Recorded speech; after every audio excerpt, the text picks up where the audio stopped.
Hello lovelies, how are you guys doing? I hope everyone is enjoying the winter. So, today I will be talking about the states of consciousness. It is one of the core concepts of manifestation, as your state of being determines what you experience. Your state of being plays a crucial role in your life. Ever wonder why humans are called human beings? Why is it so that an elephant is not called an elephant being, but you are a being? What does it even imply? This little thing has a major impact on you. It makes you different from all the animals that are present in our ecosystem. It simply means that humans have the ability to become whatever they desire to be and the ability to live consciously. It's not like you will manifest to be an elf and become one instantly. Your body holds so much memory, and it has been designed in such a manner that it will take many years for you to develop the characteristics of an elf.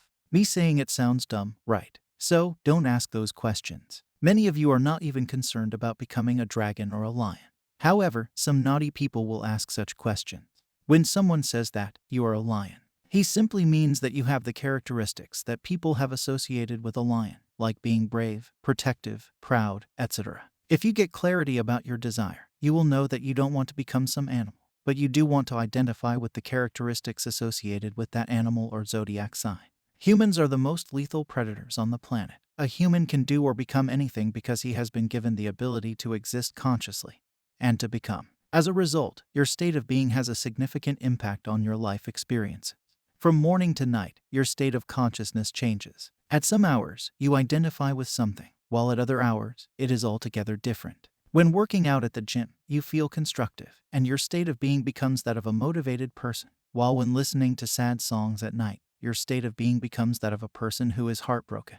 During the day, your state of consciousness shifts. However, your dominant state of being is the one you have to be concerned about, as your dominant state is very important because it manifests in your physical reality. What experiences you will have, what actions you will take, and what choices you will make are all determined by how you identify yourself during the majority of the day. Your dominant state is the state to which you return most of the time. Therefore, it is very essential when manifesting your desire. This is why you are told to assume a state of wish fulfillment. Manifesting wealth by performing your visual sessions, repeating affirmations, and then living your whole day assuming yourself to be a poor person or assuming that you will become rich is not doing any good to you, as it is your dominant state of being. You don't devote yourself fully to your state of wish fulfillment. You do it for some time and then complain about why it is not working. Also, some of you become so desperate that you don't live from the end of having the desire. You say you've done the affirmations, but have you felt the relief? Did you get that inner knowing that the thing that seemed impossible to you does not feel the same way?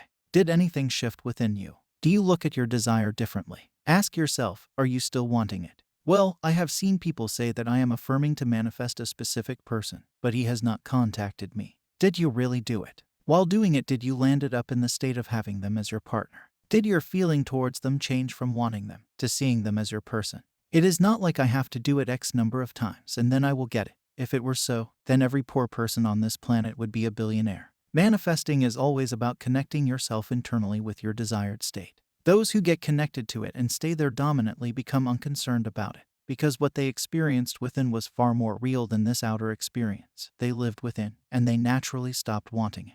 When that happened, they got it because it became natural for them to have that thing. Observe yourself from today onwards. Where you are living internally determines where you are living externally. Let me give you an example. Suppose things are going well in a person's life, and in his inner world he starts complaining a lot about a specific person. Then he moves on and becomes focused on other things. And later, when that other person begins to behave differently towards them, he forgets the cause that was within him that started this whole messed up episode. Focusing on the problem only makes it worse, but thinking about solutions provides you with an infinite number of solutions.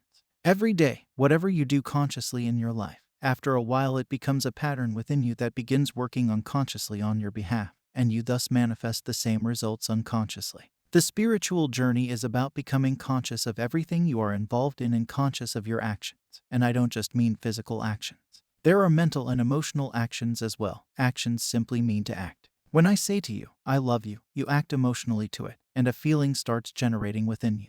You perform some mental action by thinking if it is true or if he is just lying. And based on this, you perform some physical action by either kissing me or maintaining a distance from me. As I have said in the early parts of the video, and as I am telling you again and again, your dominant state of being matters. The life you are living right now is completely different from the time you found my channel, and I am sure many of you have seen a positive upward spiral in your life experiences. You can self-reflect on it, or if some of you record your experiences by writing them in a diary, then go through them. All I was doing with these nuggets was changing your state of being from I cannot to I can. If it helped you, tell me in the comment sections about your experience. Your dominant state has shifted and will continue to shift depending on what you feed your brain on a daily basis. Thoughts of success or failure, thoughts of having or not having what you desire. What are you dominantly aware of during the day? That is your dominant state of being, which can be changed through your conscious efforts. Simply perform your imaginary acts for a few days, and you will naturally outgrow, overcome, and no longer desire to perform them. You will know when you have done enough, and throughout the day, choose your mental, emotional, and physical acts deliberately. Consciously choose and ask yourself, if I am the version of myself that I desire to be, then how would I respond to the current situation? What would be my actions? And how would I perceive it? When you do it deliberately for some days, it will become a pattern within you, and you will become unstoppable. The first few days may not appear to be as easy as you hear them now, but the difficulties you face will be minor in comparison to what you receive. You will outgrow this comfort zone, and you will grow immensely. This occurs because your state of being is shifting. Your current identity is comfortable in your current environment, and your current identity always chooses this over something new because it is afraid of the unknown. As a result, your dominant state should always be the one in which you have your desire. I hope you find something wonderful in this video. Subscribe if you enjoyed today's video. I will meet you with another golden nugget. Happy manifesting.